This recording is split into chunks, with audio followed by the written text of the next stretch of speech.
Okay, so good morning. What we are doing is making dog food. I'm getting ready to make dog food. I have two dogs, and I don't normally trust the stuff that comes out of the store. I'd like them as happy and as healthy as possible.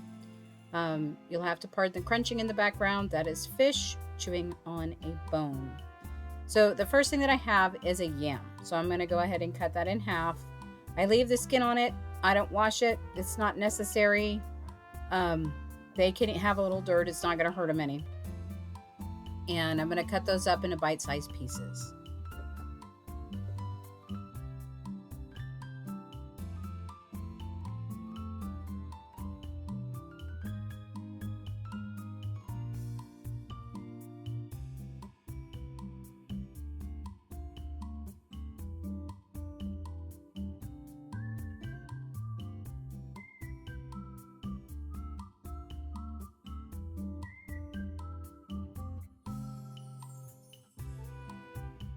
Okay, so let me explain the ingredients.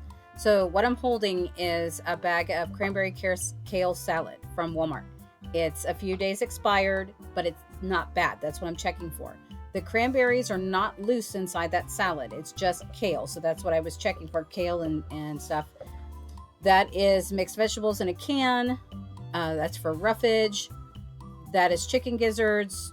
It's very good for the dogs. There's a lot of iron in that. Same with the livers that I just picked up. Those are chicken livers. They're very, very inexpensive. And then a roll of turkey meat. It's about a pound of ground turkey. And then broccoli florets. That's for their hormones because they're both fixed.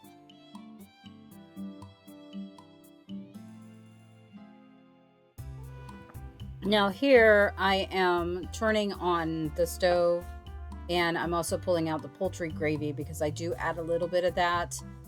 There's water in the vegetables, and there's water in the chicken livers, which I believe is blood, which I would prefer them to have because it makes a nice gravy. So I'm going to use that.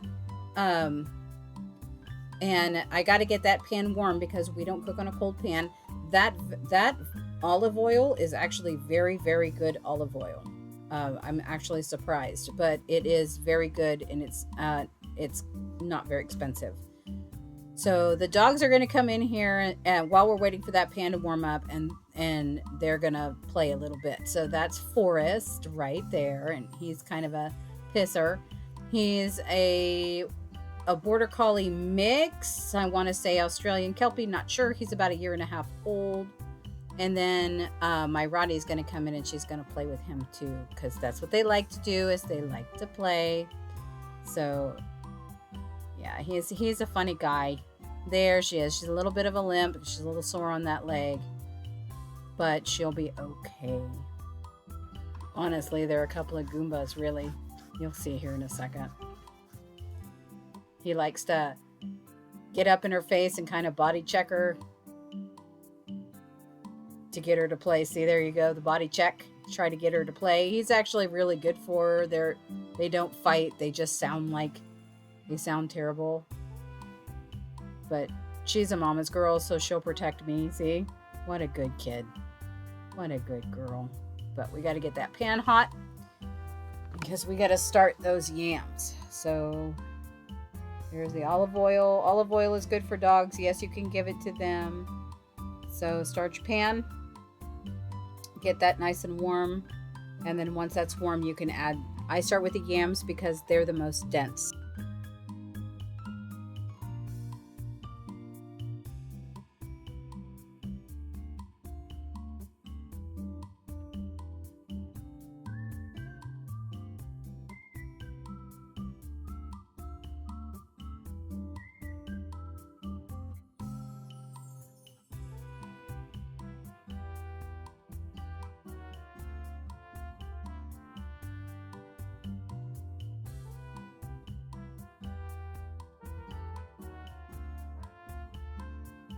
Okay, so the pan is warm enough and the oil is warm enough.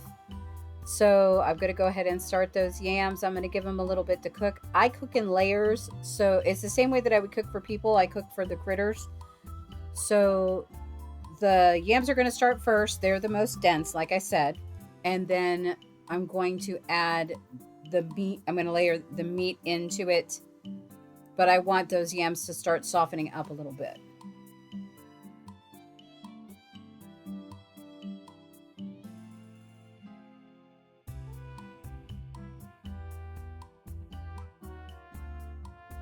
So through the magic of editing, it is now time to stir. Make sure that you give these potatoes and this food ample time before you start stirring it. Let it cook. Don't play with it. Okay, things should be nice and warm. So now we're going to go ahead and add in the turkey. That's ground turkey. I have no problems dealing with raw meat in my hands, but for some people it totally grosses them out. So like, I get it, wear gloves if you must. It's not a big deal, but that needs to be chunked up and moved. And then I believe I'm going to add the gizzards next. So the yams are soft enough now that I can start adding the meat. So I've got the gizzards opened up, and you can see Forrest, he's just very intently watching me do it. Again, like I said, doesn't bother me to handle raw meat. Just make sure that you wash your hands afterwards. So those are hearts and other pieces of the chicken that don't normally get used, but they do sell for pretty inexpensive. They're called the giblets. And hearts, livers, all those little pieces are really, really good for you. And they're really, really good for the dog. As you see Forrest, he's smelling the air. He knows I'm cooking. He knows it's for him.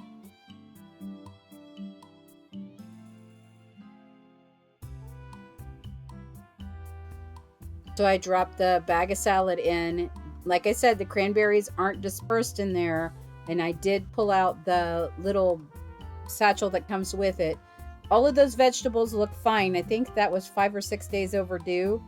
All of those vegetables look fine. Now, the kale, I know, is not so great for fish because she has a thyroid issue, and kale isn't so great for you if you have a thyroid issue, especially cooked. But it's not enough to make a difference on her. So I'm not concerned about giving it to her. It's more for roughage. There's also cabbage and carrots and stuff like that in there. There's no onions. There's no garlic. There's no nothing. The poultry gravy mix, as far as I know, there's no onions or garlic or anything in there that's going to irritate them. And that looks like a lot. But when it comes down to it, it's so little that it's, again, not going to make a difference, even if it is.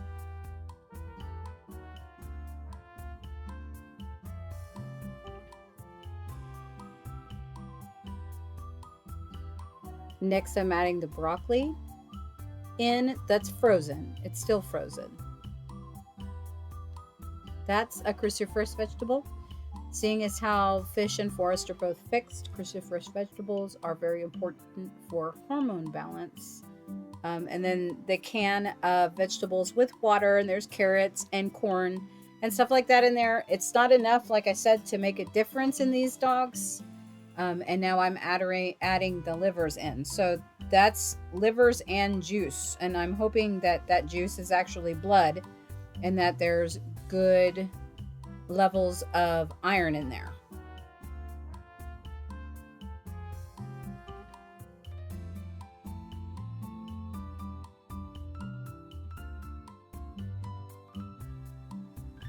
So now we're just going to cover it and let it simmer. I don't want to overcook it, but I want to give everything time to cook thoroughly.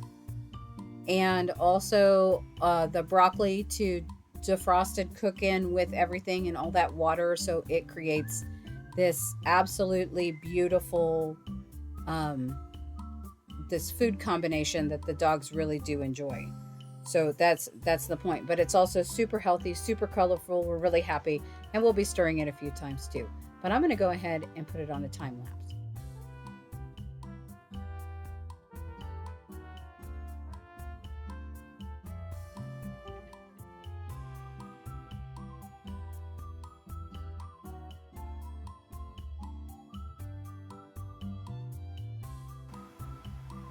Okay, one of the big things that I do recommend that you do while you are cooking is also clean up.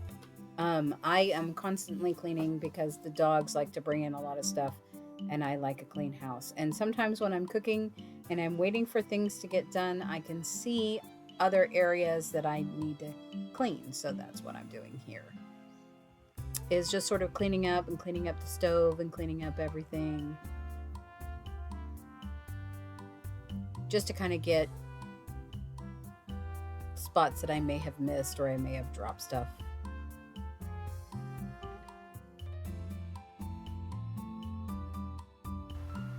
And here we go again. Let your food cook. I'm sure I'm dumping some on where I just cleaned because it never fails.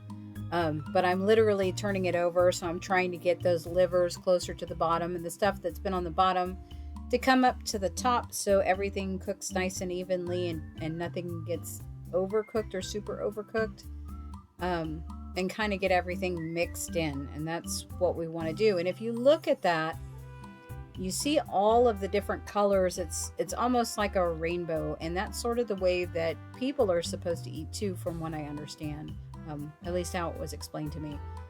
So I definitely try to feed my dogs that way. You'll see me making this about once a week, because there's so many vegetables and there's a lot of good meat in there. You'll see this go about once a week for the dogs. I do have canned dog food. I also have rolls of dog food, like from Blue Wilderness and Fresh Pet and places like that. But for the most part, I try to keep the dogs fed this way. It's also quite a bit cheaper.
So after a while, through the magic of editing, it looks like it's ready. I'm just mixing it around to make sure that it's good.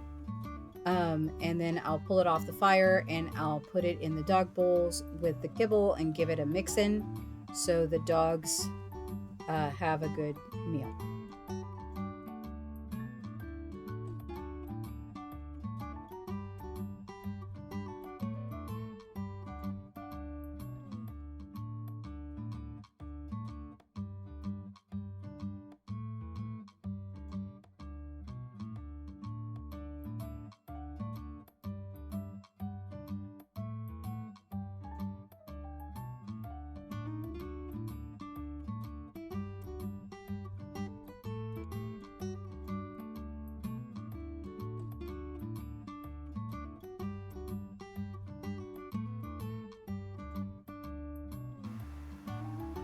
And here we go. Dog food in the bowl, kibble and wet food that we made. Nice looking and it smells good. And there's plenty left over in the pan for later on in the week as a mix-in. Thank you guys so much for watching. I'll see you guys in the next video.